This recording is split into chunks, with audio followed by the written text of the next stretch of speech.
At about 10 minutes past 8 yesterday morning, James Ogden and James Sutherland were hung in the government jail and went to meet that future into which human eyes cannot look. Their bearing throughout the short though harassing movements which preceded the fatal drop was quiet and undemonstrative. Their general manner was very different from the false hilarity so frequently assumed at the time of their apprehension and during the various stages of their judicial trial. They were brought out to the gallows yard accompanied by the Reverend Mr. Shoebridge, who prayed for them most fervently as they went over the gangway to the black and dismal-looking gibbet. They seemed to move mechanically just as directed. The only active signs of emotion were a nervous twitching of Sutherland's fingers and the trembling of Ogden's hands. In Ogden's right hand there was a small bunch of flowers which remained in his grasp after death. That was a report in the Hobart Mercury on the 5th of June 1883, describing the final moments of Tasmanian bushrangers James Sutherland and James Ogden. Ogden was 20 and Sutherland was just 18 years old when they were executed for double murder, among other crimes. They were labelled as Tasmania's answer to Ned Kelly, and in fact when they were caught, they sang Kelly gang ballads in their cells. But what drove them into a life of crime? Let's find out in today's episode of Ratbags and Roustabouts, the place where we hear those extraordinary stories of ordinary people from history. I'm your host, Marion Langford.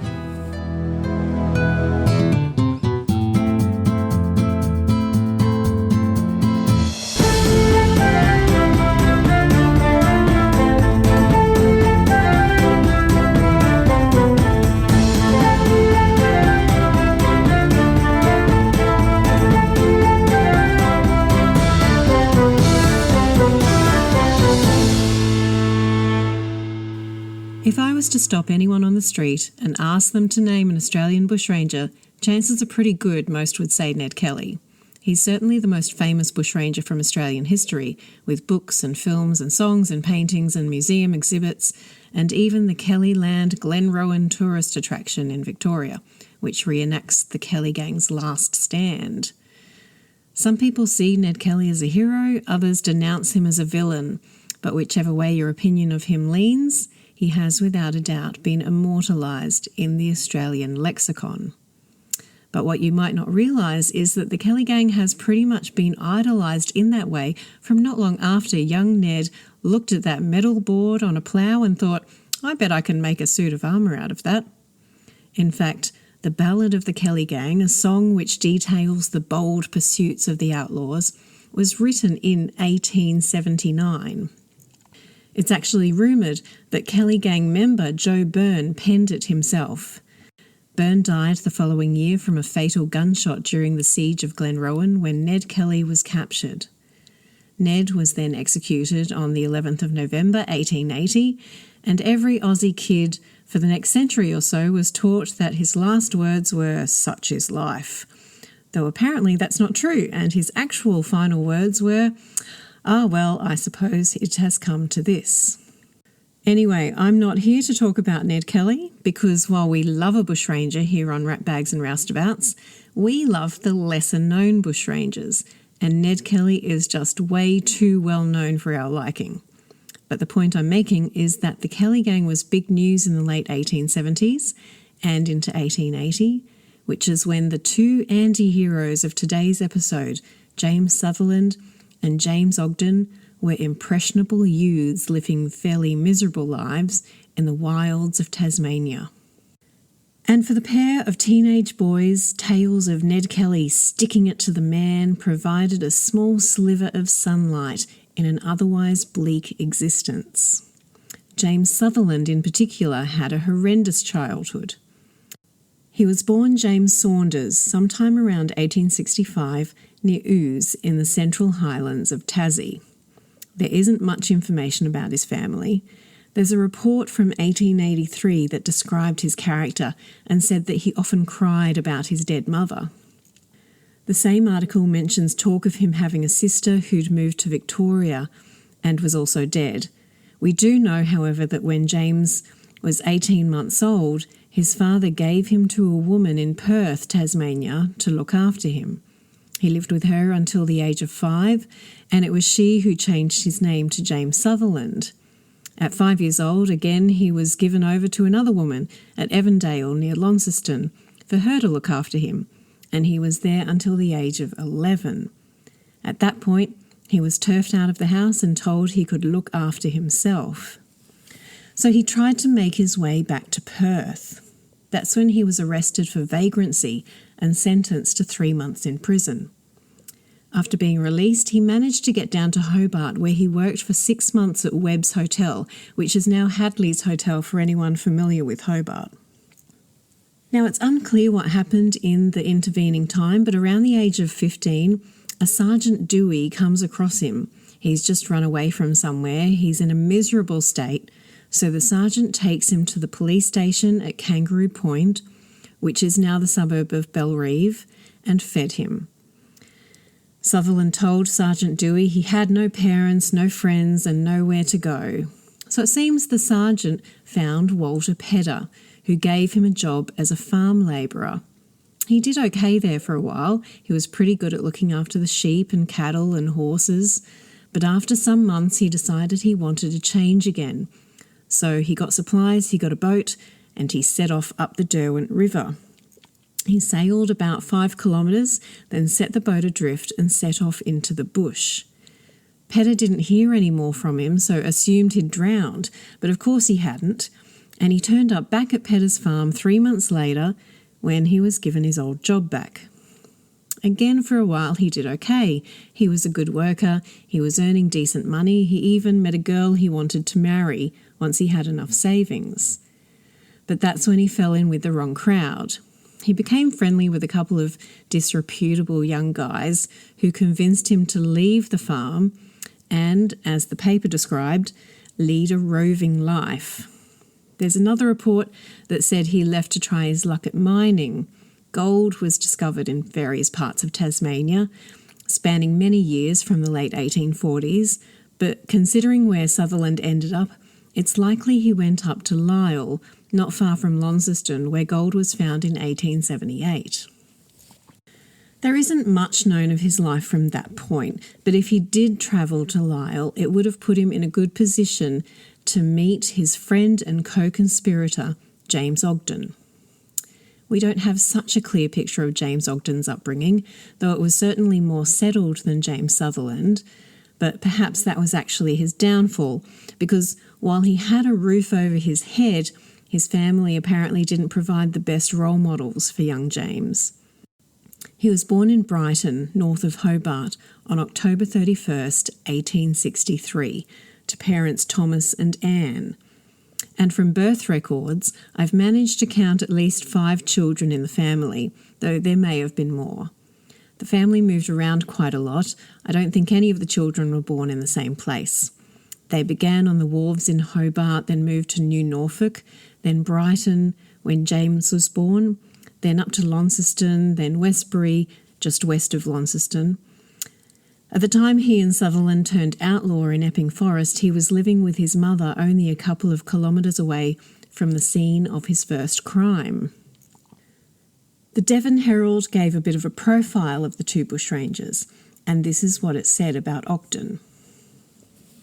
Ogden, by far the weaker of the 2, both in intellect and physical strength, appears to have been the dupe of others beside his mate since he began a wandering life. Like Sutherland, he was left early to his own resources, though he had a home above his head for a somewhat lengthened period. Still, what was this when it is borne in mind that vice was prevalent there? The vice it might be alluding to there was Ogden's older brother William, better known as Dido, better known as Donkey Bill. In August 1879, there'd been some robberies taking place in Epping Forest on the road to the Lisle goldfields by 2 men. The papers called these sticking up cases, which I guess you could equate these days to muggings or highway robbery. Essentially, it was bushranging activity, and it got the community very worried. You have to bear in mind that in Tassie, bushrangers weren't as common at the end of the 1800s as they had been nearer the beginning. The last convicts to be transported to Tasmania arrived in 1853, and largely those early Tasmanian outlaws were what was called bolters, convicts who'd literally bolted from where they were meant to be, because they preferred to risk the dangers and hardships of living in the bush than to live under the convict yoke. But people still remembered the fear and the violence of the bushrangers, and so they got more than a little twitchy if any popped up. Anyway, they didn't catch the two men, but the following year Dido Ogden was caught and charged with robbing a man in Epping Forest. There was a bit of a cock-up when the principal witness failed to identify him and Dido walked. Of course, his brother wouldn't be quite so lucky. There's also another story about James Ogden told years later by a former schoolmaster called Theophilus Quested.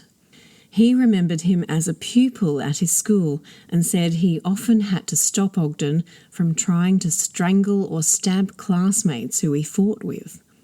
It seems that Ogden was smaller, weaker, not as good looking, and not as smart as the younger Sutherland, but he was angry, and so was Sutherland.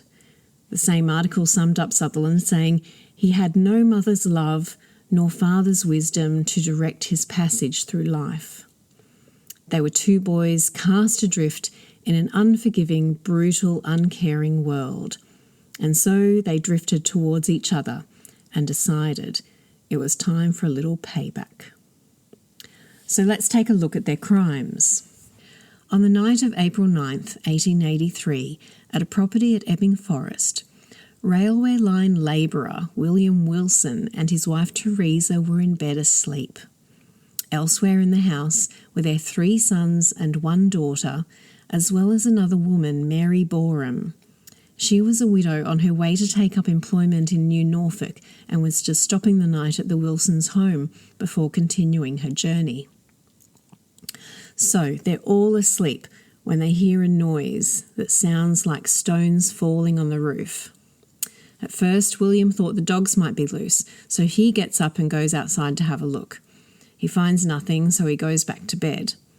But a few minutes later, it happens again, the sound of stones hitting the roof.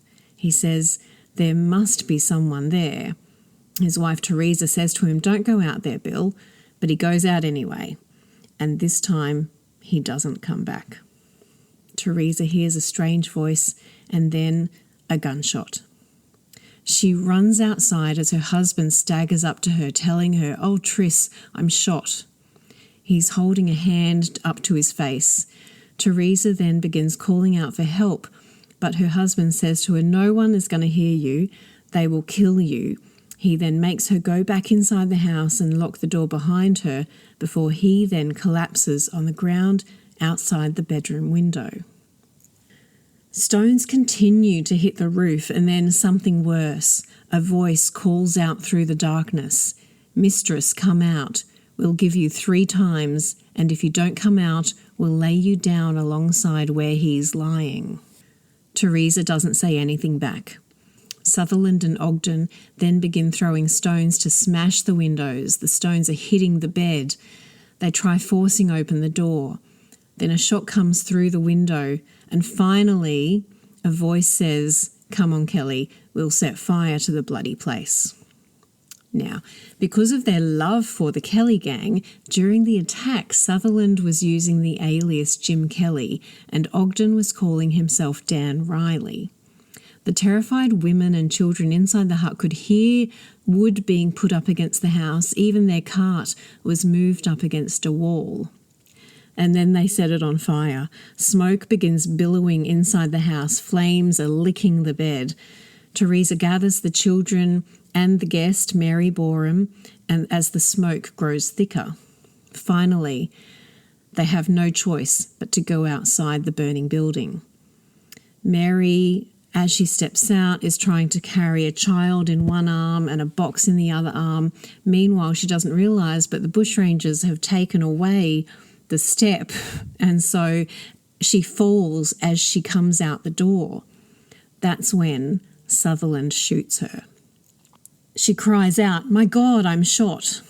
She goes up to the bushranger, offering him 4 half-crowns, begging him not to shoot her again and begging him to spare the children. Theresa also runs up to Sutherland, saying, "Please, spare me to my children." At this point, Sutherland was all bravado. He was very cocky, seemed in his element. He starts to roll his gun in his hand, takes the time to introduce himself, tries to convince Theresa that there's a whole gang of attackers hidden around the dark bush. This is what he actually said to her.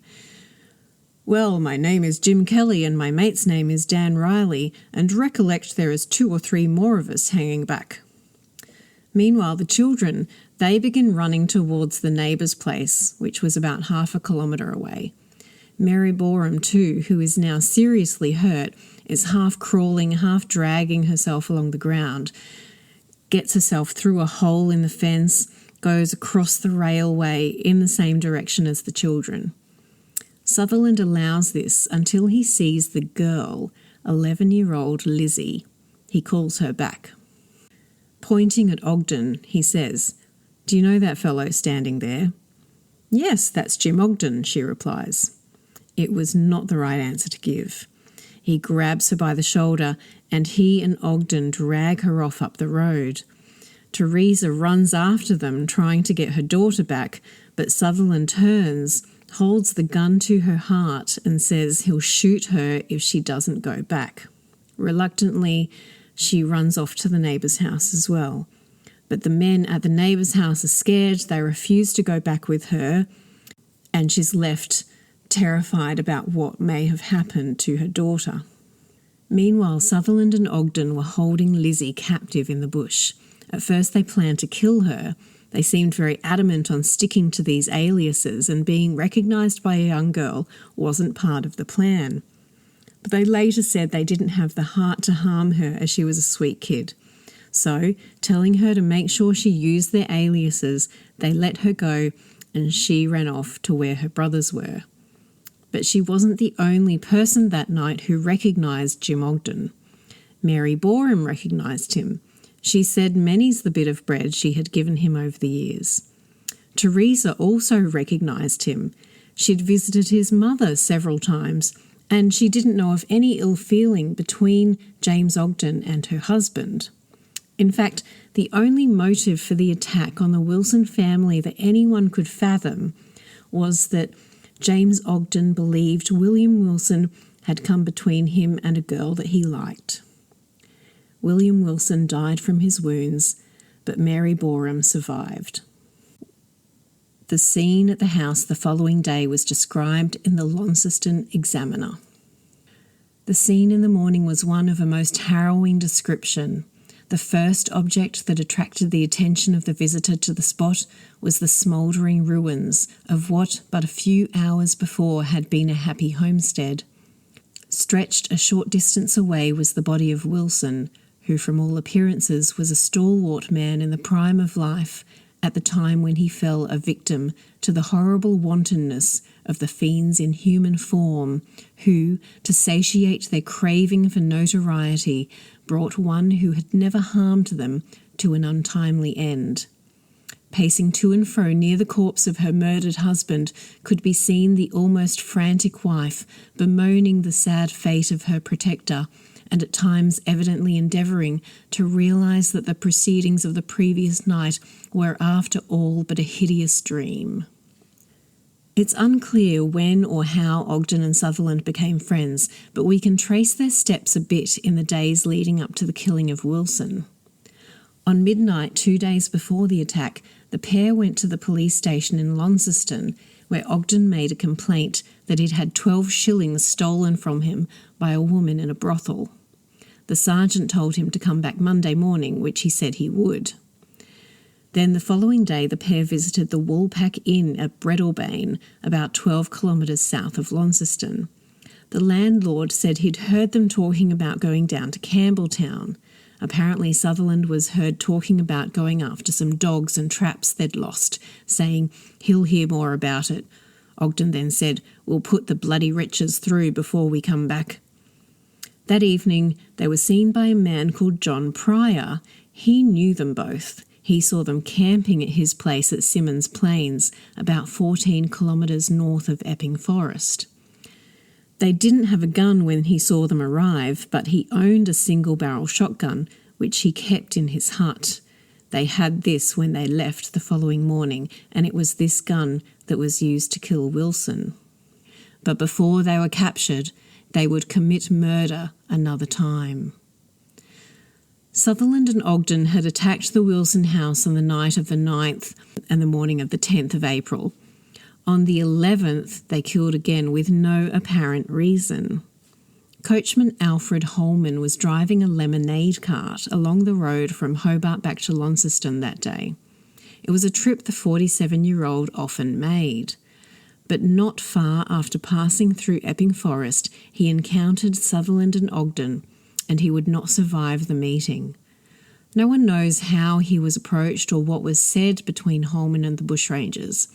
But not long afterwards, Harold Archer was riding on horseback along the main road travelling south from Longford. He was near Fairfield, about 3 kilometres north of Epping Forest, when he saw Alfred Holman lying on the road, who he at first took to be a bit tipsy. He stopped thinking he'll just move him off the road, when Holman raises his head and says to him, "Help, I'm shot." Archer said to him that he'd go get help. At that time, Holman appeared to be holding his side, but there were no wounds visible to his head or face. That would change. Archer had heard about what had happened in the Wilson house a couple of days previously, so he galloped to Epping to tell the police there about Holman. Meanwhile, Thomas Rice, a labourer at Bellevue near Epping Forest, heard from someone that Ogden and another man had been spotted playing cards a couple of miles away. So he and another man rode off to search for the pair, and that's when they also found blood and human hair on the road, and then discovered Holman, this time lying under a log. He was still alive, but barely. He was covered in blood, and he now also had his skull fractured, and he'd been scalped. Holman managed to ask for water. By now, some other men who were out searching for Sutherland and Ogden, including a police constable, had joined the group. One of them goes off to get water. At the same time, a local coachman, James Smith, heard that a man had been found on the road, and he went to see if he could help. When he got to the scene, he recognised Holman. He was friends with him, and Holman was there, covered in blood, gasping for breath. He died about 2 minutes later. Smith knew Holman would have been driving his lemonade cart, so 4 of the men, Smith, Curran, Flood and Constable Phillips, went off in search for it. Following the cart's tracks, they eventually found it twisted and damaged some way into the bush. And they also found Ogden and Sutherland helping themselves to the lemonade in the back of the cart. Smith whispered, "Shall I shoot them?" He was holding a loaded double-barrel shotgun. Phillips whispered back, "No, don't shoot." Phillips then stood up, holding his gun on the men, and said, "Put your arms up." Sutherland and Ogden immediately bolted through the bush.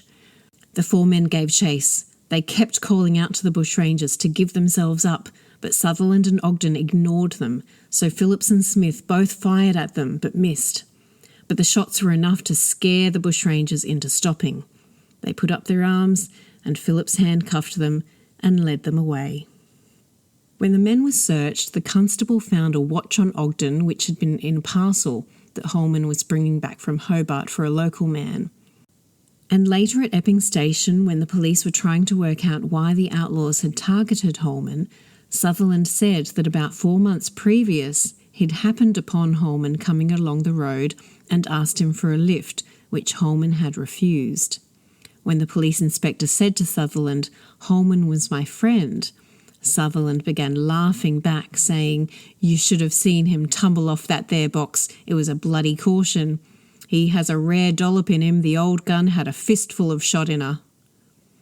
It seems that Sutherland and Ogden had been stopped in the bush not far from the main road at Fairfield, playing cards and smoking, when they saw Holman passing.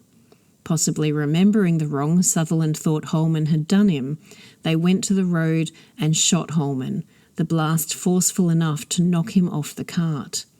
They then took the cart some way into the bush and began searching it for any valuables.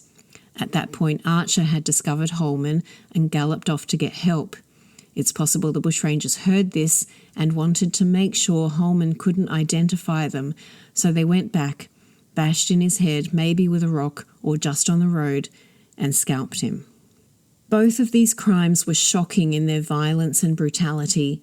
They were fueled by anger and a feeling of injustice. And the motives, the personal vendettas against Wilson and Holman, were small irritations. They weren't deserving of the type of payback Sutherland and Ogden dealt out. At the same time, they attacked people they had been a passing acquaintance with, yet tried to hide their identities with their Kelly-styled aliases. But there was no blaze of glory like their beloved Kelly gang. There was no shooting at police, no bank robberies, no armour, no siege at a pub, no last stand. They were simply fired at a couple of times by one constable, and they threw down their gun. The Devon Herald said this: "Looking at the details of the crimes, there seems to have dwelt within them at the time a spontaneous longing for notoriety rather than foul intent. They wanted to be famous or infamous, but they went about it in a horrifically violent way." At their trial for the double murder of William Wilson and Alfred Holman, a barrage of people piled in and out of the witness box. The court even took a field trip to Mary Boreham's hospital bed to take her statement. Their defence lawyer, Andrew Inglis Clark, had no witnesses to call for the defence. He instead tried to use an insanity plea. The Launceston Examiner reported this: Clark said an irrational, motiveless crime was proof of insanity, and such was the case with the prisoners in the present instances. He said the minds of the prisoners had been worked upon by reading the acts of the Kelly gang in Victoria, till they looked upon their deeds as heroic and brave. Clark essentially argued that Sutherland's pride in the pair's actions and his bravado proved that he was insane. After hearing all the evidence and statements, the jury was then sent out to consider their verdict. 37 minutes later, the foreman read out their finding that Sutherland and Ogden were guilty of willful murder, and he added that it was one of the clearest cases of murder he had ever heard of. So why did they do it? Fame? Anger? Was it really society's fault? Had the pair, Sutherland in particular, been failed by the cruel lot he'd been dealt in life? It's true he had a horrible childhood. He was barely an adult when he committed these crimes, but to be cast aside by every adult who had ever been charged with looking after him, to be expected to look after himself from the age of 11, to be thrown in jail as a youngster because he was homeless. In those days, of course, times were different to how they are now, but even then, people could see the cruelty of that upbringing. You can see how someone who has only had negativity from every adult they've ever come across could view a band of young men like the Kelly gang who are fighting injustice, or at least they claim they're fighting injustice, who are sticking it to the man, who are standing up and saying no. You can see how Ned Kelly could appear as a hero to people like Sutherland and Ogden. But we can't blame it all on society. Ogden, he had a fairly stable home. There were friendly adults such as Mary Boreham giving him bits of bread when she saw him. Sutherland too eventually came across Walter Petter, who took him under his wing, gave him a job, food, money, a home. If he'd just stuck to that job, things could have been very different. Sutherland's apparent blasé attitude to the crimes as well almost upset people more than the actions themselves. After the pair's capture, their route to Campbelltown jail took them past the burnt-out ruins of the Wilson house. That's when Sutherland looked at Ogden and said, "Here's a bloody sight, grand, isn't it?" Ogden didn't answer. Sutherland then said to the policeman with them, "He was a bloody old fool, you know. We did not mean to shoot him, only to have a lark with him and threw something on the house, and when he came out, if he had been civil, we would not have shot him. But when he came out and said, "You'd better be off, you bloody shaver," that's a word that means swindler, "whoever you are, or I'll put a charge of shot in you," it was time for me to look out, and I said, "Oh, through you," and I fired. He asked if the girl was okay, which the policeman answered yes, she was. Sutherland then said, "I could not find my heart to murder the girl. I liked her." Then, after they'd been sentenced to death and they got to Hobart Jail, when Sutherland came to have his booking photograph taken, he's there posing with a pipe in his mouth, his back straight, shoulders back, chest puffed out, looking down the camera of the lens with a provoking, defiant stare. In another picture of the two of them, they're sitting close to each other, smiling for the camera. That kind of rebellious attitude continued right through from when they were captured all the way till they're awaiting their execution. Ogden was a bit quieter, more sensitive, but Sutherland was full of bluster. That is, until the end finally came. This is what it said in the Launceston Examiner. The prisoners James Sutherland and James Ogden, convicted of the murder of William Wilson and Alfred Holman at Epping Forest in April last, were executed this morning at the Campbell Street Jail. Neither of the prisoners had slept during the night, saying that they would see as much as they could of the world that was so soon to be left, and both softened in their demeanour during the night. This morning, Sutherland requested Mr. Mace to send to Mrs. Wilson and Mrs. Holman and ask them to forgive him. And he also spoke bitterly of the treatment he had received during his lifetime, saying the world had not been a pleasant one to him, that he had had no parents to look after him, but had been kicked about by those who got as much work as possible out of him without caring in the least about him. He also said he had thought a good deal more about his position than people had given him credit for. Both prisoners seemed to realise their position. Both men walked calmly along the bridge leading to the scaffold, Sutherland's step being as firm as ordinarily, while Ogden, who carried in his right hand a bunch of flowers sent to him through the Reverend Mr. Shoebridge by a little girl attending Trinity Church Sunday School, trembled violently, but otherwise made no sign. When the hangman placed the noose around Sutherland's neck, he pulled himself together, never flinching. Ogden also keeping firm, and the muscles of neither of their faces moved as the fatal cap was drawn over their heads. The bolt was drawn at 8:10 a.m, and side by side the unfortunate lads were launched into eternity. Standing on the scaffold, they looked more boyish than ever, making it difficult to believe them the perpetrators of the deeds for which they justly suffered death. And that was that. The brief criminal career of Tasmania's answer to the Kelly gang, James Sutherland and James Ogden. Incidentally, the hangman that day was Tasmania's most famous hangman, Solomon Blay. For anyone who has checked out my extra stories on the website, ratbagsandroustabouts.com, I wrote about him for episode 6, Gaffs at the Gallows. And actually, if you'd like to hear more about the times that executions have not gone according to plan in Australia, that's a really good episode to get across. Anyway, when Solomon Blay drew the bolt that day when Sutherland and Ogden were executed, it pushed his tally over the 100 mark. Blay was Australia's longest-serving hangman. Across the course of 50 years, he sent more than 200 prisoners off into oblivion. But that is that for today's episode. I hoped you liked getting back to a bit of good old Aussie bushranger business. Don't forget to head over to the website ratbagsandroustabouts.com to read all the show notes. On there's also links to some of the stories I used for my research, so if you're interested in reading all the court reports, which are quite fascinating, you'll be able to find the links there. And if you like your podcasts on YouTube, you can now find Ratbags and Roustabouts there as well.